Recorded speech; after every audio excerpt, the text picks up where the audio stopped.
Maybe we could start with our prize winner, Sue. Oh, that's really nice. Okay. All right. I've got three. I don't know. I might have read some of these before, but it doesn't really matter, does it? No, not at all. I think they might be new. There's one called Owl. Hmm. Oh. Soft as a ghost, you sail that midnight space between your stars and moon and sleeping earth.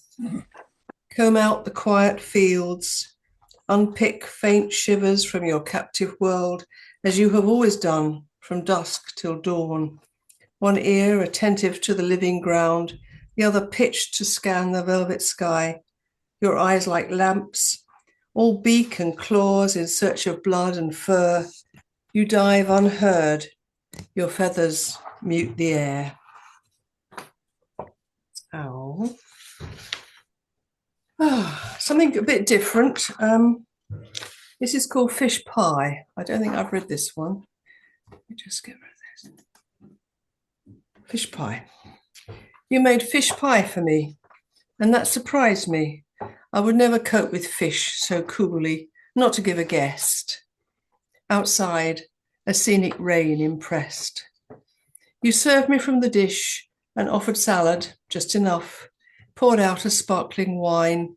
You seemed quite calm, your movements fluent, easy, full of charm.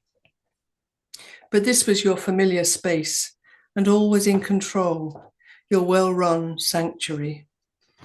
I thought about your choice and understood that this was going back, for you, the safest territory.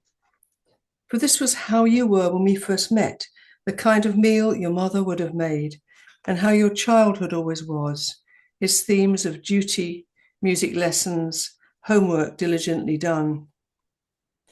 What shall I cook when you come down? Some voguish, spicy thing, just showing off, hinting at a past long shared in favour of a worldly London life.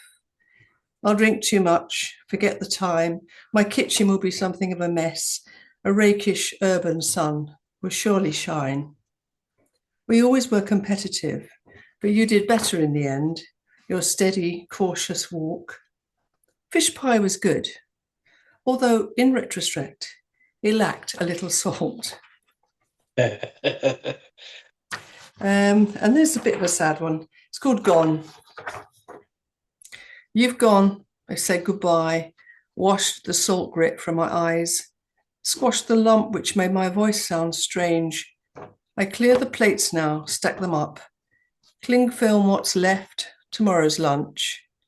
The day is cooling. It has been so warm, but evening comes on suddenly. I light the lamps, drive out the shadows. Cannot sit with them tonight.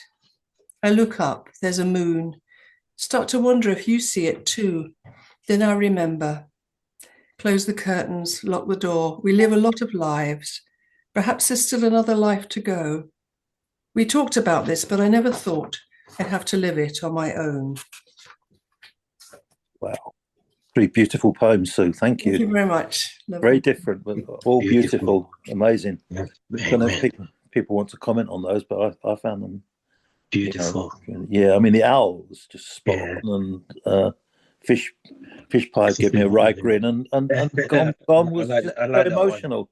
Yeah, beautiful. Anyway, thanks, Sue. Thanks a lot. Are you staying for part two, or are you muted? Probably not. I think I Probably not. Okay, all right. Yeah. Well, thank you, Sue. That's lovely. Thank you. Could we go on to Steve now? Steve, how you doing? I'm fine, George. How you doing, mate? I'm not too bad, thanks. Yeah, and thanks for your messages. You're welcome. You're welcome. This one's called Entitlement. Let's get together and help each other as the pressures and climate of life worsens. The new year's with us, leaving the past year gone with its perpetrations. As people, we need to be serious and realize that it is important to encourage goodwill. The entitlement of this new season will now need role models to persevere with their great belief in settling the record straight on good enforcement. Everyone has good in them, so let's address the good in us to turn away evil and injustice. I love life, I love people, and I love God uttermost. When you look into the Bible and see all the God-chosen prophets who exemplified God's law, the way of our life is justifiable, especially that homicide homicide in London has gone down, perpetrating raw, per, perpetrating modes of good conduct as a rational effort on the order and encourages a positive way. Thank you. Well, thank you, Steve. Okay, some great statements there. You got another one for us, or you? Yeah, yes, please. Okay. This one's called hypocrisy. Everywhere you go in life, you will find hypocrites. It's a great part of life. Some people pretend to be something they are not. It's not to not be yourself, and giving others the wrong impression of you can be disillusioning. It is not fair when you have been taken for a ride by others. You have to be honorable in your movements and decisions, and be like a sore thumb sticking out. Don't be afraid of your true intentions, and be a star. Going along with the crowd is the following of many, not being detected as an outsider. The way of life needs true people who will always be liked and recognized, and will serve and want to belong to this pattern of way and perfection. Thank you, Peter. I mean, George. Sorry. Well, thank you.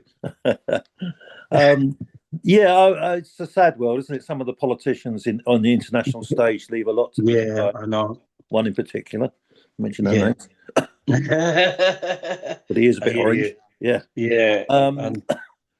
John, are you ready for us, John?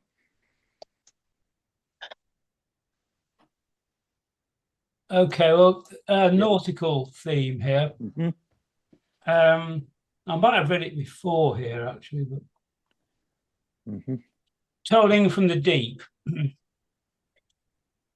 Whirling sea surges as the jagged shoreline looms close. Wind howling through tattered sails, black cormorants echoing the strained lament. Creaking timbers splinter. A final shudder tilts the fading skyline. Swaying lanterns darken, lingering hope fractured on rocks below. The faint glow of early dawn finds a sombre graveyard of scattered flotsam, silent as frenzied prayers never answered. The ship's bell tolling eerily from the deep. So, sticking with the nautical theme, one of my favourite songs is Wooden Ships by Crosby, Stills and Nash. And I wrote a poem based on the song, but I'm going to read part of the song first. I've slightly changed it to make it more readable. So this is by David Crosby, Stephen Stills, and Paul Kantner. Wooden Ships. If you smile at me, so basically it's a post-nuclear war scenario where two people from opposing sides meet, and there aren't many people alive, but these two are. Yeah. If you smile at me, I will understand. That is something everybody everywhere does in the same language. I can see by your coat, my friend, you're from the other side. There's just one thing I've got to know. Can you tell me, please, who won the war? Have some of my purple berries. I've been eating them for several weeks now. Haven't got sick once. They'll probably keep us both alive. Let's sail away where the morning sun goes high. Sail away where wind blows sweet and young birds fly. Take our sisters by the hand, lead them away from this barren land, far away where we might laugh again. There's a fair wind blowing warm out of the south across my shoulder. I'll set a course and go. Okay, so that's the song, and then the poem on a similar theme. Raptors swarming from empty silos, strange clouds haunting blackened skies, skeletal shadows burned on rock and stone, ashes rudely scattered from sombre pyres. Trailing the raven from the shattered harbour, riding feral winds on untamed seas. Laden arcs drift alone in the eerie darkness of eternal eclipse. The sallow dove lies dead on the shore, broken wings flailing in the winter breeze. That's it. Thank you very much, John. Some lovely words there. Thank you. Clearly, the Crosby, Stills and Nash was a great inspiration. I mean, their lyrics were good as well, aren't they? Really? Yeah, it's a Yeah. brilliant song. Absolutely. Yeah, I Brilliant. hadn't really listened to it like that before, but it's worth doing. Yeah. Yeah. Thank you. So we've got Mohammed's joined us and Steve's joined us as well. Excellent. Very Hello. good. Greetings. Greetings. We've had Sue's read some poems, some beautiful poems, as has Steve, and John. It's called you just called John. So if I go down my list here, we've got Peter Underwood. Peter, can you read some poems for us, please? Yes, I can do. Thank you very much. Lovely. We have two halves. Just to remind everyone, we have two halves. So, if you stay in after the break, which is about 9ish, then we can always read more poems in the second half. So you don't have to do them all now, or it's your choice. Okay. Okay. I'll just do a couple sort of for this time of year. The first one is my traditional New Year poem that I wrote a long time ago now, sort of a mantra, but you'll see it's called Another Day.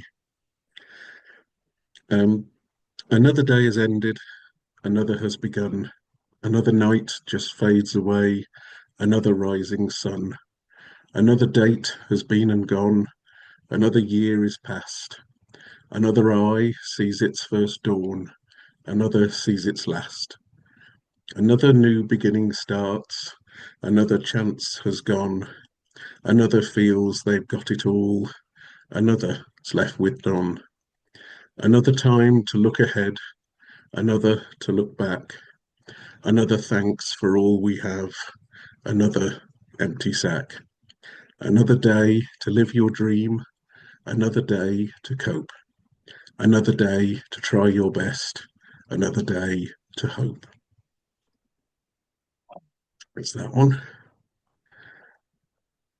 Cool. And one, if you know your Celtic celebrations, this one's called Imbolc Sunset. Imbolc is end of January, start of February, and I actually wrote this one last year at Imbolc. So, and for those of you paying attention, it's a triple haiku. So, this one's just called Imbolc Sunset. The Imbolc sunset, lightly goldens frost-tipped clouds beneath palest blue. Pastel simulacrum of late summer evenings on paper-thin sky. A welcome promise of winter's loosening grip and oncoming warmth. That's that one. I'll save some for later. Okay, thank you, Peter. I think it's very effective when you use, repeat a word like another. It kind of links the whole thing. It's quite an effective thing that comes across very well. Thank you. Nick, can we have you next, please? I should think so. Please. This one's for Robin. Attending funerals. Sometimes the clouds are grey and rain falls, as if to reinforce the sombre mood. Other times the sun might shine as birds sing in the trees, making it easier to celebrate a life. but the weather doesn't matter. It's just a thing we talk about to distract ourselves from more important things. Today, the rain might help to hide an occasional tear, but it will not allow me to hide my love for him and my gratitude that fate allowed us to share some fleeting time together.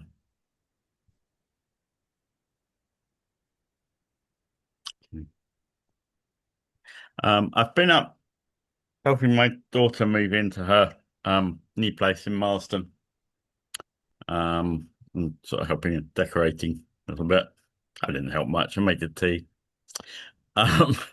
This is called A Northern Place. The factory gates shut for the last time. Since then, slow decay has settled in.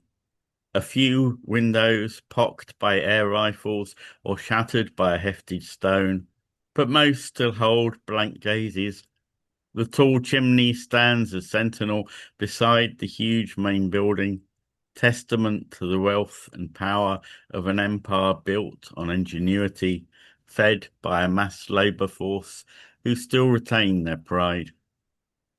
And now the village reinvents itself with canal walks and gastropubs, yoga centre and restaurants themed on regions of that lost empire and the distant lands beyond. Other villages are dying back with ageing populations, closed shops, but here the heartland beats strong. Despite the losses and the change, England seeks to reinvigorate itself.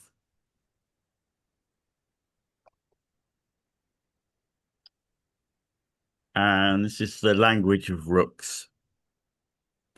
The flock separates and swoops above, below, between the wires, an alphabet on the pages of the sky, a game of anagrams, swapping places, forming new expressions of freedom, new harmonies of nature's interplay. They flow in an unknown foreign script with lines of constantly reforming poetry, effortlessly borne aloft above the valley, skywriting the stone houses and the trees, recording air currents in their synchronicity. They pass the old mill chimney, painting questions in choreographed calligraphy. Thanks a lot, Nick. I think I was very moved. I mean, I forgot to mention about our loss of Robin Pilcher. He was one of the nicest person I've ever met in my life, and a fantastic poet as well. Everyone who met him felt that he was just a lovely man, and you know, we're diminished by losing him. But I didn't even know he was ill. He wouldn't crack on to many people, but he had cancer for quite a while, and he was also an amazing carer to his wife. Wonderful poet. Anyway, mustn't get too tearful. Okay, you've got some really good poetry there again, Nick, as usual. Almost come to expect it of you. Sorry about that. Carrying that burden on your shoulders. Can we move to Mohammed now, please? Who is muted at the moment. Hi, Mohammed. Yeah, I remember Robin from a few visits to Croydon, and his wife used to be with him, and you could see how much dedication he had for his wife. That's the one thing I always used to note, that he was a constant carer. Yeah. I mean, Anne had a very late stage of MS, and she struggled to read a poem, and I was really impressed the way he quietly encouraged her. It was D.H. Lawrence's Snake poem, you know, and she got all the way through the poem. It was very important to her to do that, and he was just so enabling, you know. Anyway, yes, thank you. He had that beautiful voice, rich, wonderful voice. Yeah. Yeah. So maybe to lighten the mood, but the song is a passionate song about a love who may not give back love. I usually choose Beatles song. So today I'll sing a little bit of "Oh Darling," which is actually a 16th January song, basically. Oh, darling, please believe me, I'll never do you no harm. Believe me when I tell you, I'll never do you no harm. When you told me you didn't need me anymore, you know I nearly broke down and died. Oh, when you told me you didn't need me anymore, you know I nearly broke down and died. Oh, darling, please believe me, I'll never do you no harm. Believe me when I tell you, I'll never do you no harm. Thank you. Okay, onward to some of my tankers. I have these posted to a website, Tanker Poets, and they're based in California. So this last theme was rises, day moon rises, best white coin aloft, lively birds from some north corner, the black dawn escapes thoughts. Mornings are always dark when I go out to work. The next topic is days, days of streams, dark mornings of crowd music, trees awakening, nights sleep behind these walls, time's water trickles, far words. Okay, another one. So I'll read 5 altogether. This is the third one. Water quenches thirst in coldest January. Heart pines for love. There's more chill to come later. Now love tunes fill the heart. And this one is Creek, Turtle Creek. Clear water by the roots. Leaves float to town. A forgotten raft's moored. Overhead, trees sound tweets. Early birds. And finally, stones. Roots of stones, holiday spots or dream tracks. Not unpleasant. Under all the treads of toes, carried there by pushing waves. Well, thanks, Mohammed. A song and Tankers. Five tankers. We've had a triple haiku from Steve. It's a Japanese evening, Japanese From Peter. ecstasy. Triple haiku from Peter. 5 tankers from you. Wow. Yeah. We're doing well on the syllable counts today. So Yes, 575 and 57577. So. yeah, it's very good. Right, we're going to go over to the Isle of Wight now, to my mate Steve, who's looking very erudite there, as usual.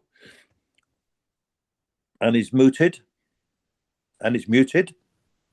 He's not now. Hi, Steve. Greetings, everyone. Hello. Hello, Steve. I'd like to try something experimental, if it's okay with everyone. It's this new form of poetry that I'm going to be performing next weekend. So this is a bit of a dry run, and I've called it techno poetry. So I'm going to be playing a pounding beat in a minute. And then if one of you can, be unmuted and say, turn it down, or I can't hear it. And then once the pounding beat is okay, standard techno beat. This is actually from a guy called Franco Rossi in Cordoba, Argentina, who I collaborated with on a recent project. So once the music's kind of got in the groove, I'll start playing the AI read aloud voice of a 30-minute poem that I've written. Don't worry, I'm not going to... Can we have a volunteer? Can we have a volunteer for a beat modulator, please? Anyone I think musical? if we have the first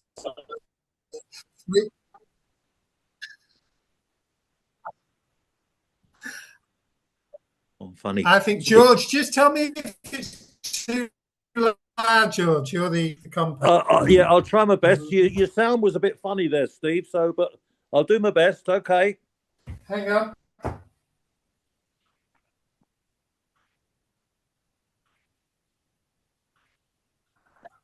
We're getting a bit of Mersey beat coming up, folks, because that's where Steve's from.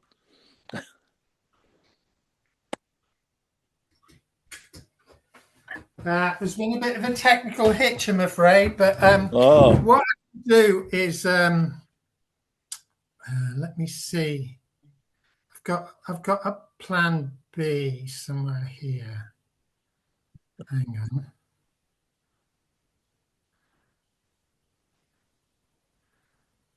so is this beat poetry, Steve? No, hang on. Let me just get. I knew something was going to go round. Hang on.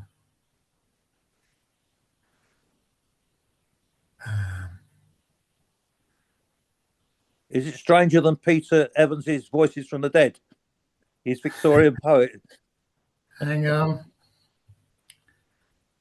Okay, so that the beat seems to have gone wrong, but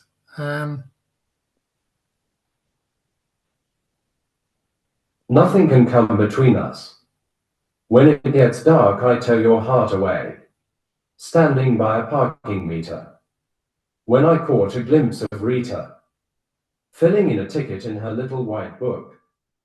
In a cap, she looked much older, and the bag across her shoulder made her look a little like a military man. Lovely Rita meter maid.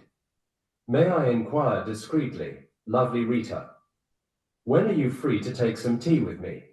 Lovely Rita, maid, ah. Rita took her out and tried to win her. Had a laugh and over dinner.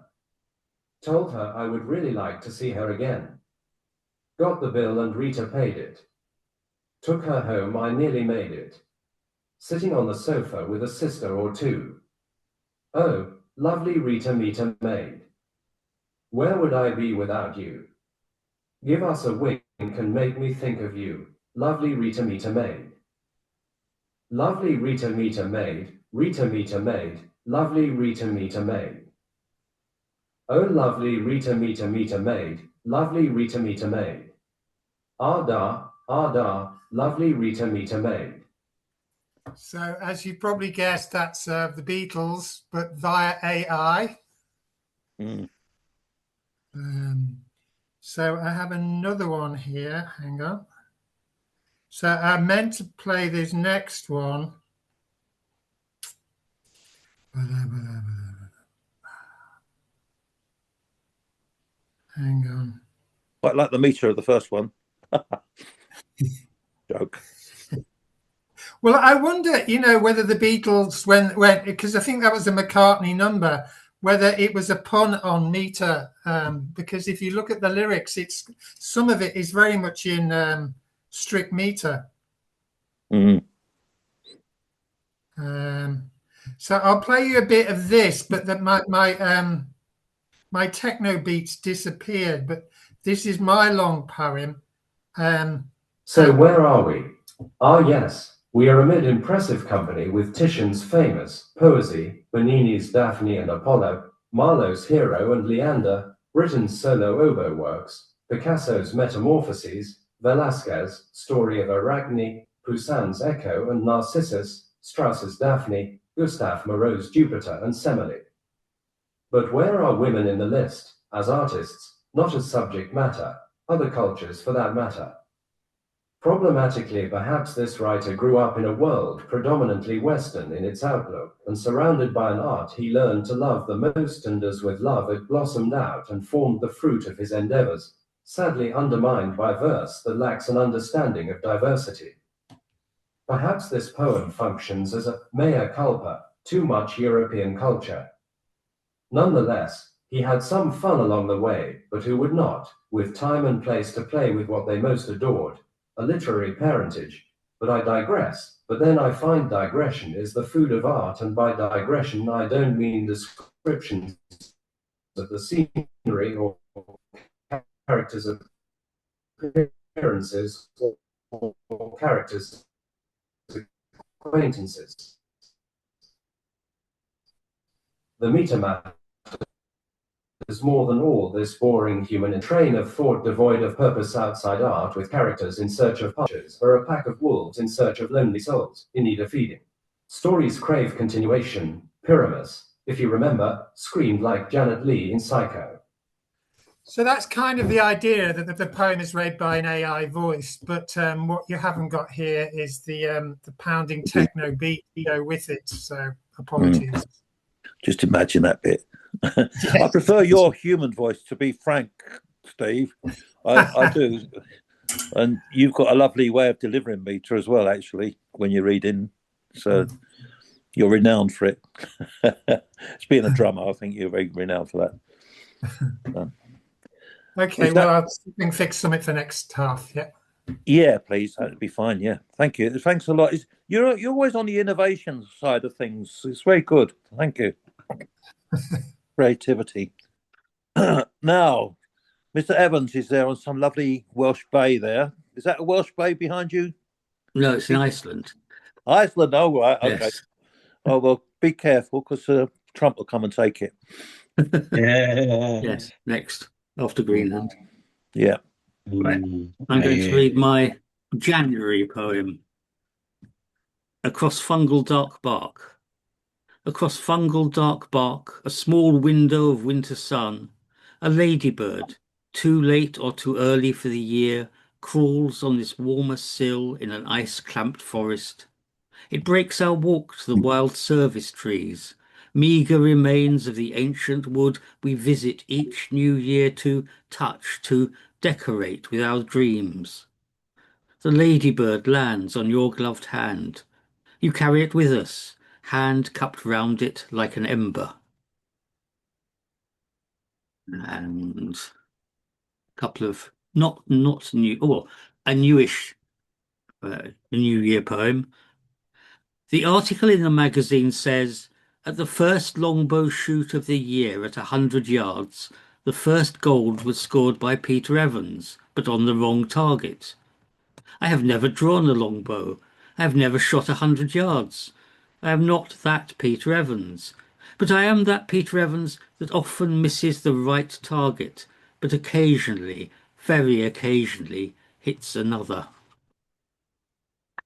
And finally, on his wall, a newspaper front page, glass framed, the report of the funeral, a photo of the head-bowed mourners, description of the rain-swept day, the eulogies, the flowers, grief kept within his sight. But my eye is taken by the small print in the corner, 3 lines. Noteworthy. John Daniel Jones of Bangor House has, in this last week of November, from his garden picked and eaten good sweet raspberries. Thank you. Lovely. Thank you very much. Am we allowed to mention that you are hitting the target at the moment academically? Well, if you want to. Well, I'm so proud of my mate Peter. He's an inch away from his doctorate now. Wow. He's had it kind of. He's not quite signed off because he's got to do a few amendments. But I'll let Peter talk about it.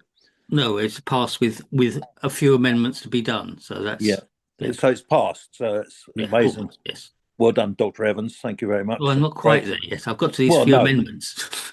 Yeah, but I'm sure we can all chip in. No, not that I know anything about Robert of Sicily, except I read the Longfellow poem about him, but that's about it, really. Yeah. Is how his hubris caught up with him. Yeah. Yeah. Well, the poem is a good start. Yes, yeah. Oh, well, Peter, I'm very pleased. It's amazing. And, you know, especially when we do these things like much later in life, and it's just incredible to show the old grey matter still working. Well done. And so it's very much based on Robert of Sicily, isn't it? Yes, I mean, it's the adaptations from the medieval poem. Yeah, basically. that's it's amazing. Very well done. Excellent. Yeah. So I'm looking to Steve Rushton now and see if he can do something with his Ovid and get a doctorate for it. So who knows? Right. Okay. We seem to have a bit of a theme about loss going on, and I don't know if you know John Cartwright, who goes to the Library Poets, but John lost his mum recently, and he had to travel up to see her, and he wrote 3 poems on the train, and this one particularly just got me by the guts. Where am I now? Where will I go? Through the tunnels of Stevenage. Will I be in Cambridge? Will I be in the Cambridge of the clever clogs, or the flat and empty marshes of the bogs? In East Anglia, when I become an orphan, or will she let me go back home to Croydon? Will I manage to avoid the moment when she joins the void, the dark and empty stretch of space which rapidly approaches us at pace? Or will I see to let her pass towards the sunny fields of grass in the blissful realm of death? Nobody knows except, I suppose, the universe in its own infinite cold and dead repose.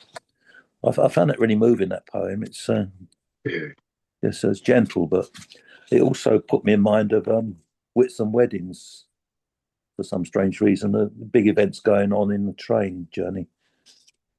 This is the classical one.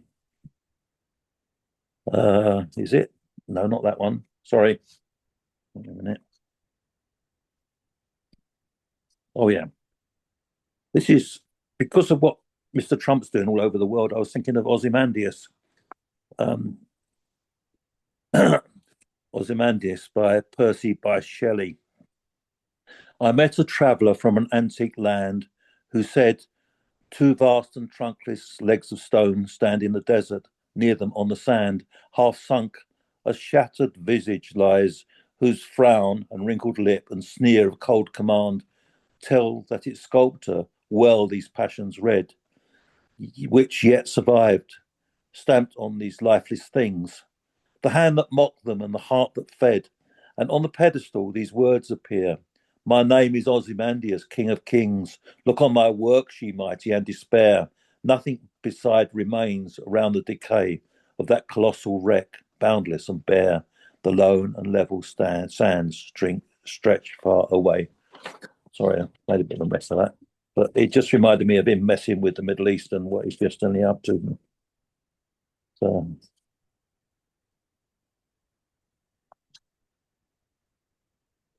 poem again.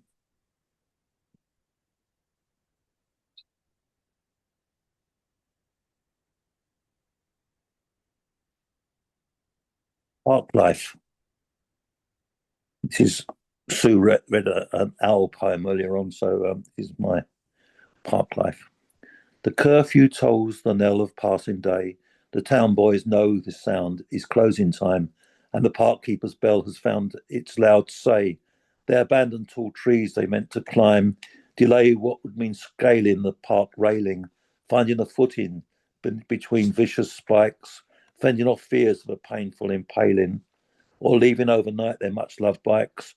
The owls begin hooting as evening falls over hideouts made in ferns and brambles that the boys considered as their trench walls from where they might spy on lovers' rambles. The clanging bell curtails all they might know of how life continues in moonlight's glow.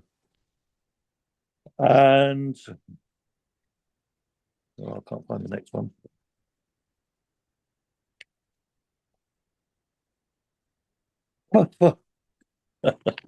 Bit of shambles. Oh yeah, this is one it is my mirror poem that I keep reading, but I'm quite fond of it, so I do read it quite a lot. A World Upside Down.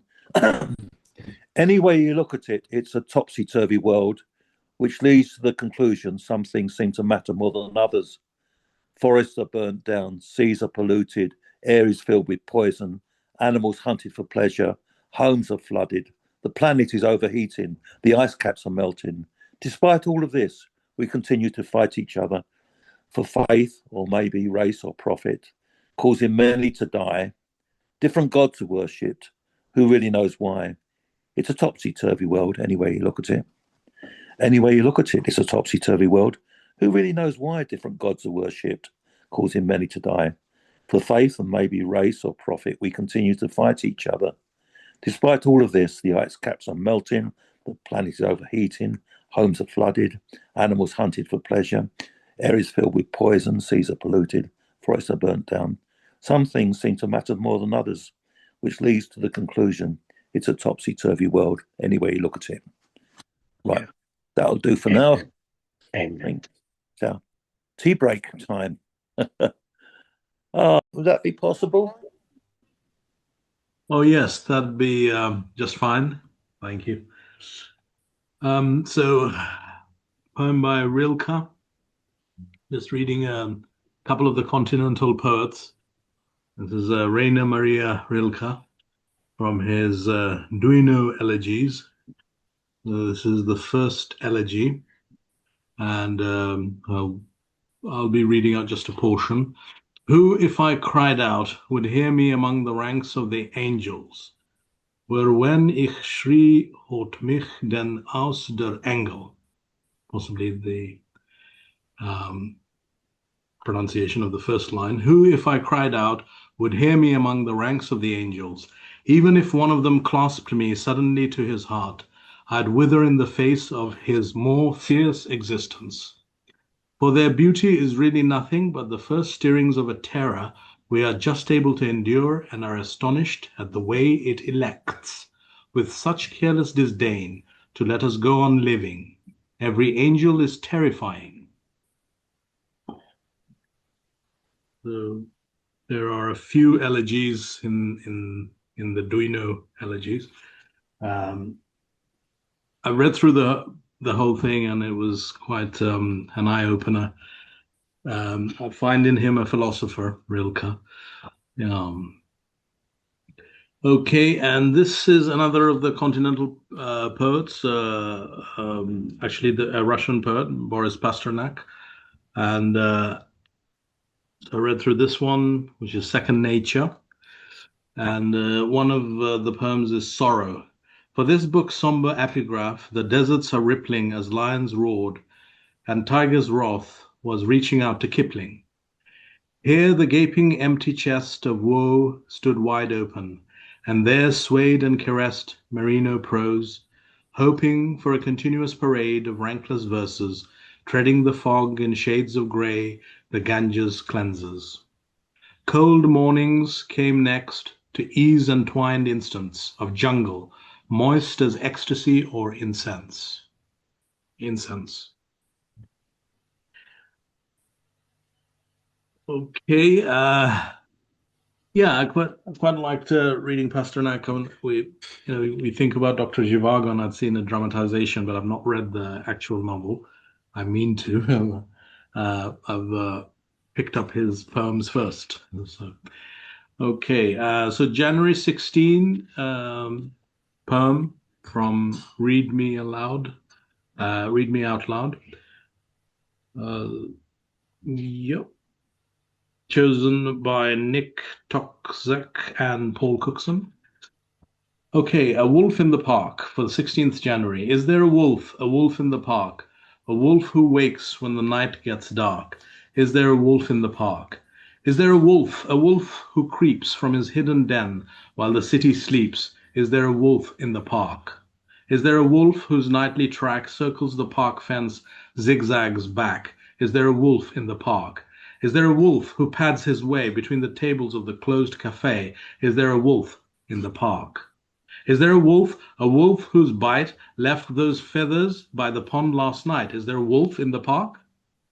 Is there a wolf? No one knows, but I've heard a howl when the full moon glows. Is there a wolf in the park? So that's by Richard Edwards.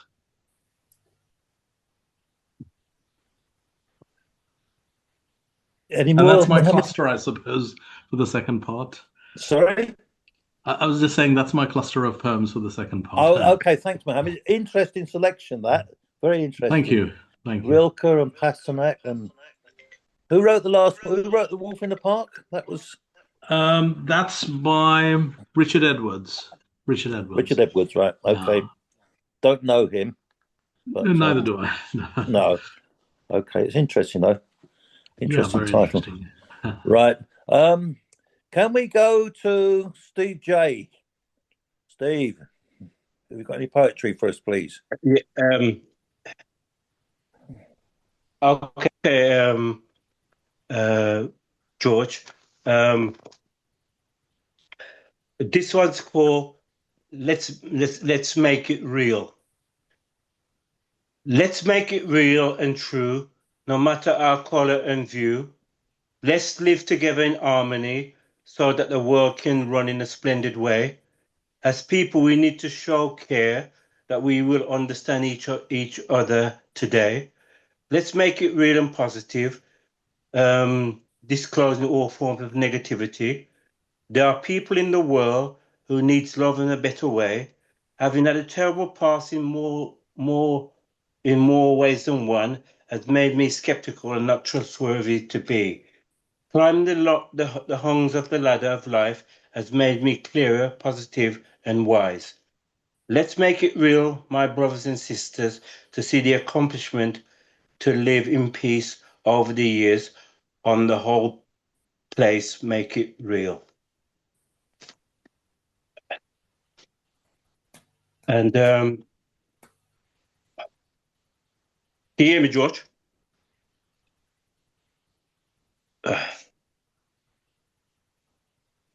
Yes, fine. Thanks, Steve. Yeah. This one's called Poet. You are a poet and you don't know it. Rhyming words is splendid togetherness. I love the vocabulary of words that blend. It gives me an inner freedom of peace and variation to gel words in a very special way.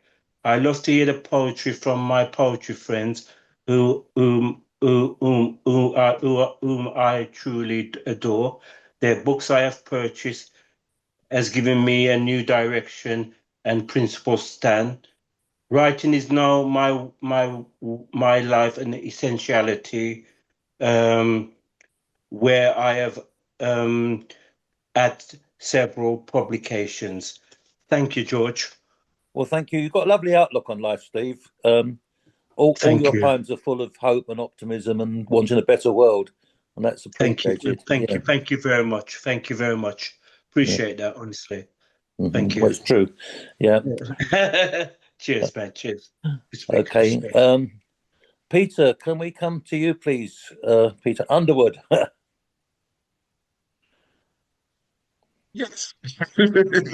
Picking out which Peter. Yes. I was reminded me when you read Ozymandias earlier. This is just a fun bit of silliness I found just before Christmas by Rose Ruan, where she's combined it with This Be the Verse by Philip Larkin. And so I'll just read that they oz you up, your Mandias. They may not mean to, but they do.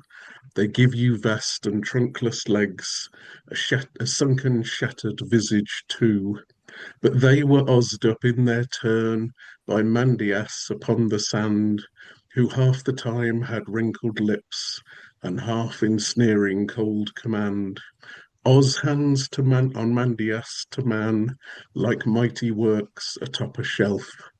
Look on them as early as you can, ye mighty, and despair yourself. Nice one. So yes, that's by Rose Ruan. It just really tickled me when I read that. Absolutely, yes. Brilliant. Very clever, isn't it? Yeah. You got any more for us, Peter? I will read you. I was talking about being up in Inverness. It inspired me to write my latest poem, which I think is finished, but I'm not sure.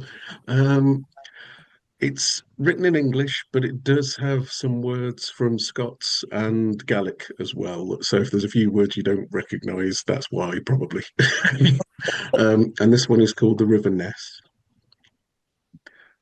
Pink black, dreich black, deep black Ness. Ink of the unread stories, tears of the untold pain. tracing the tracks of woe in the land, from smears and storms on high haggard hills, down burns to lochs, through glens to the sea. The water still whispers in Gaeltacht voices, with warnings of landlords and factors and theft, and susurrus songs from old Lang Syne.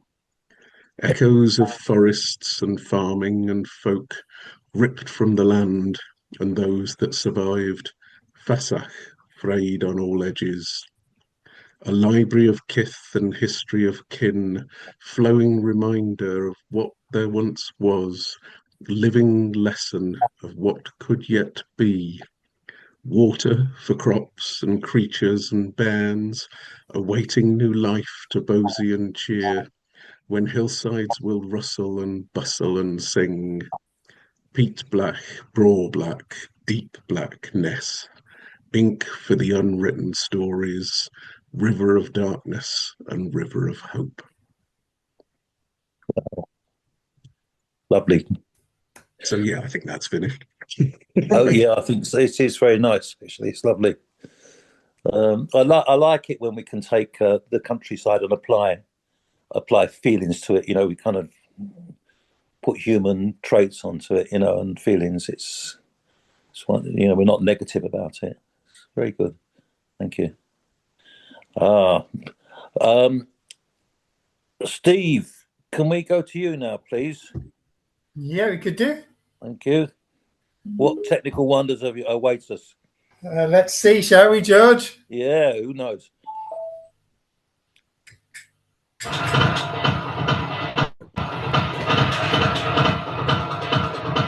Stories crave continuation. Pyramus, if you remember, screamed like Janet Leigh in Psycho. City pubs with all and sundry talking madly, or a journey in the night-time through the mountains on a European train. It could have been the same for them, for Pyramus and Thisbe had the lioness not intervened or parents been more flexible. Is this a struggle by a couple seeking happy accidents? And they in turn will be invaded, flying killers leaving larvae, eating entrails till pupating, spider feeding, breeding insects. Bacchanals of history with Orpheus in bloody pieces. Love, interpretation, art, hegemonies and tyrannies and written in tetrameter, hexameter, pentameter and lovely Rita, meter main, a marriage of the hard and soft, forever in eternity inside a line of poetry, with many thanks to John and Paul. Sincerity became the choice, surrealistic trickery by open windows. Meaningless miscellany, secretions on a piece of paper. Meter's just another order, more draconian in nature. Pompous bastard thinks he's great, but other people hesitate to call him more than mediocre. Critics, rebels, threaten till they die or worse, become quite ill, inject them with a deadly poison, watch their bodies turn to jelly, suck them up until they're nothing, zero left inside their skin, then jump into the ancient air of pre-romantic poetry. It has been done, but why not try it once again? Ambition thwarted, they created, battered by poets.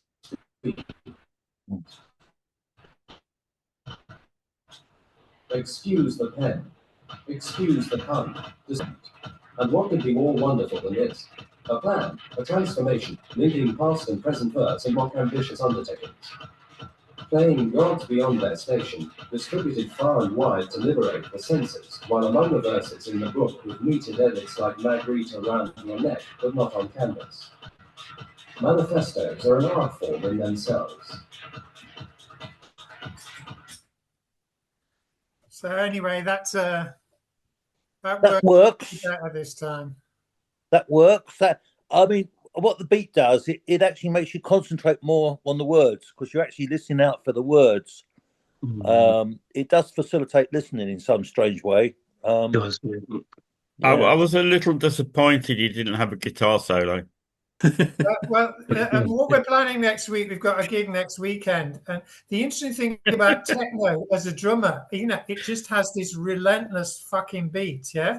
And then if you, like me, like, you know, tetrameter and pentameter, if you marry the old kind of forms with this new beat, and especially if you put it through an AI voice, that means that, you know, during the performance, me and my partner can sing over the top of it with the AI voice taking on a lot of the work, so to speak. So we keep coming in and out of Lovely Rita, the Beatles song. So we can go, lovely Rita, meter maid, lovely Rita, meter maid, and have all sorts of fun, you know, and let the AI voice do the work of reading this half an hour poem, which if I did it, you know, I'd just be exhausted. And, you know, anyway, it's experimentation. Who knows what it's going to work.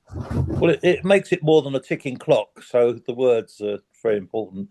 And I like the way, whether by accident or design, towards the end, you're talking about a pen, and it went all scratchy. And I had an image of this pen scratching across the paper. Yeah. Yeah. It was interesting, that. So where are you performing it? There's a gallery down the road, and they've got this dingy basement, so it's going to be a basement dive disco. On Chichester or the Isle of Wight? On the Isle of Wight, yeah. On the Isle of Wight, yeah. Yeah. Oh, well, good luck. We're on the edge here, you know. Yes, you are. You are. Oh. I'm going to go on the edge now and go to Nick, take a risk and go to Nick, see what he's come up with. Right. Well, I thought I'd share some pilchers with you. I think pilchers is the right phrase for Robin Pilcher's poems. I could be wrong. I think you are. I probably am. But so these are some of his lighter, more humorous ones. So a few haiku to start with. Friends reunited. Never mind the friend. What about the socks?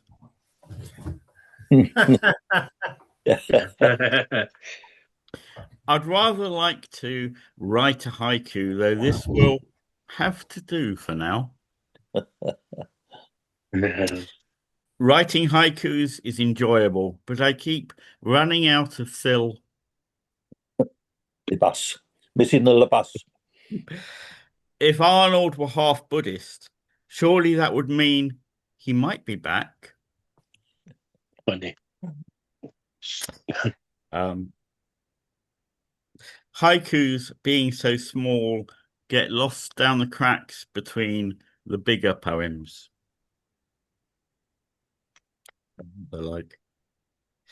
And some limericks. There was a young fellow of Lyme who married 3 wives at one time. When asked why the third, he replied, "One's absurd, and bigamy, sir, is a crime." It's like a limerick. Yeah, these are limericks, these ones. There was a young lady of Ryde who ate some green apples and died. The apples fermented inside the lamented and made cider inside her inside. Oh.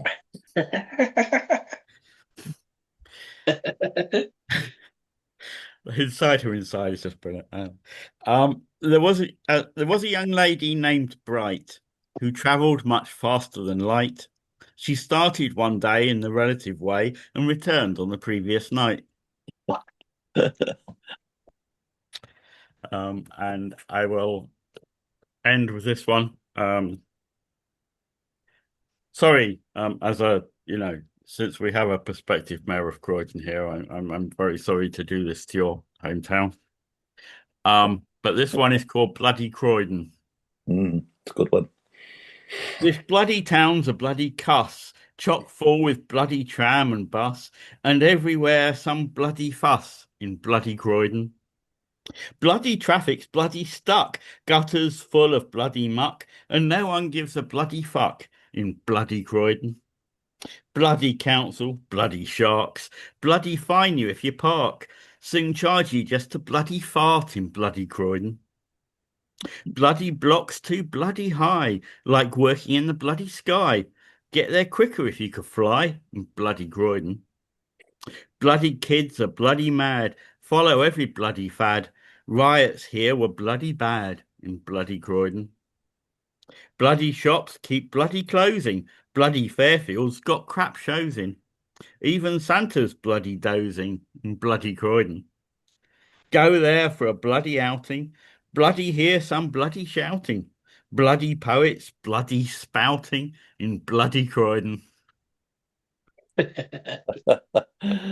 I think you can lay that at Mayor Perry's door more than anyone. So there you go. Yeah, it was obviously previous mayors. Not. Thanks for doing that, Nick. It's a lovely tribute, and it just reminds you of his sort of gentle humour, doesn't it? And where he was at, really. Yeah. Yeah. You got any of yours to do? No, mine aren't that good. They are. Why lower the tone? Right. But I still don't think he'd fit in a pilchard tin. I still think they're pretty good. Oh yeah. Yeah. I was suggesting they weren't. There they are. But it's nice to crack one open occasionally. Oh, it is indeed. Yeah. I mean, nothing fishy about them. Yeah. No. Okay, so we're coming to Peter now. This one. This lovely Icelandic coast where the sun shines. Well, it's actually a lake, not a coast. Is it? Oh, right. Okay. But I'm going to read some poems by a Norwegian called Olaf H. Haug, or Hug. I'm not sure how you pronounce his name. And of course, I can't find a poem every day. I want to write a poem every day, every day. That should be easy enough. Browning kept at it, though he rhymed and counted beats with bushy eyebrows. So a poem a day. Something strikes you, something happens, something catches your notice. I get up, it's light now. I've the best intentions. And see the bullfinch rising from the cherry tree where he's stealing my buds. The little timber sledge. You're nothing but a little timber sledge hanging on to the big timber sledge. You run in its tracks like a dog, turn when he turns, stop when he stops. But you are faithful. You carry what they load on you, though you're spared the root end and the obligation to push your way through uncleared snow. I shake snow off young trees. What is one to do when it comes down on one? Heave clumsy spears at the dancing, tumbling flocks, or hunch shoulders and take what comes? In the twilight, I bounce through the garden with a pole to help. It takes so little. A sharp tap with a pole or a jerk in a twig end. You have the loose snow all over you, while the apple tree has sprung back up straight again. They're so proud, young trees. They haven't learned to stoop to anything but wind. And it's all just fun and a thrill. Trees that have borne crops can take an armful of snow and think nothing of it. There's just one more, if I can find it. Not that one. This one. I chopped down the big apple tree by the window. I chopped down the big apple tree by the window. It blocked the view for one thing. The living room was dull in summer. Besides, the wholesalers no longer wanted that kind of apple. I thought of what my father would have said. He liked that apple tree, but still I chopped it down. It's much lighter. I can see over the fjord or keep an eye on more neighbours. The house is now in full view, shows more of itself. I don't want to admit it, but I miss the apple tree. Things are not the same. He gave good shelter and good shade. The sun peeped through his branches onto the table. And at night I often lay listening to the airy leaves. And the apples, none finer in spring, with their spicy taste. It hurts each time I see the stump. When it softens, I'll hack it into firewood. Oh, thank you, Peter. It's great. Your poem about the sledge reminded me. Lemmy was up on Kingsdale the other day. That's my little part husky dog, and he likes rolling on his back and getting the snow all in his fur, you know. Anyway, started sliding down the hill with his legs in the air, and all his feet were waving. Apparently, were waving around, and he was Yeah. sledding himself on his back. He was hilarious. Yeah, he's a bit of a weirdo, my dog. But Like you his- love him ananyway. like his own. Yeah, I love him anyway. Okay, this one I only wrote today, so I'm not sure if it works, but let's give it a go. I've been talking to someone who's got quite a lot of mental health problems at the moment, and I was thinking of that. And anyway, this is it. Things that loom in the dark cupboards of the mind, there since childhood, are not easy to find. They dance through in the shadowlands of our own making, breaking through bands of protection so carefully constructed over years to hide our vulnerabilities and guard against fears. For what minds have constructed, we cannot erase. We coexist with our ghosts on most of our days. That's one. Yeah. And I'll do I might have done this before, so I apologize. It's a sestina that I wrote recently. I warm to the one who admits to loving me, though parts of myself are neither lovable nor good. When my self-opinionated self rushes to judge others who denigrate fortune yet acquire it, I'm the one who met love then walked away, believing in one more chance on one more day. Perhaps we are different as night and day. You who see promise in one such as me, something of worth you will not throw away on unredeemed pledges that are no good, who neither chases a ray of sun trying to catch it, nor thinks all fulfillment lies in others. For like me, you have met others whose interests might stay for one day, yet who am I to condemn it when that all but encompasses me as the one who failed to see any good and just turned his heels away? Yet under your sway, cynicism fades away, and such moods can be left for others. For from you, I learn what is truly good, as we face who we are each day, and keep the boundaries of you and me. We are having our cake and eating it. I had no crystal ball to foresee it when this tide came to wash grief away.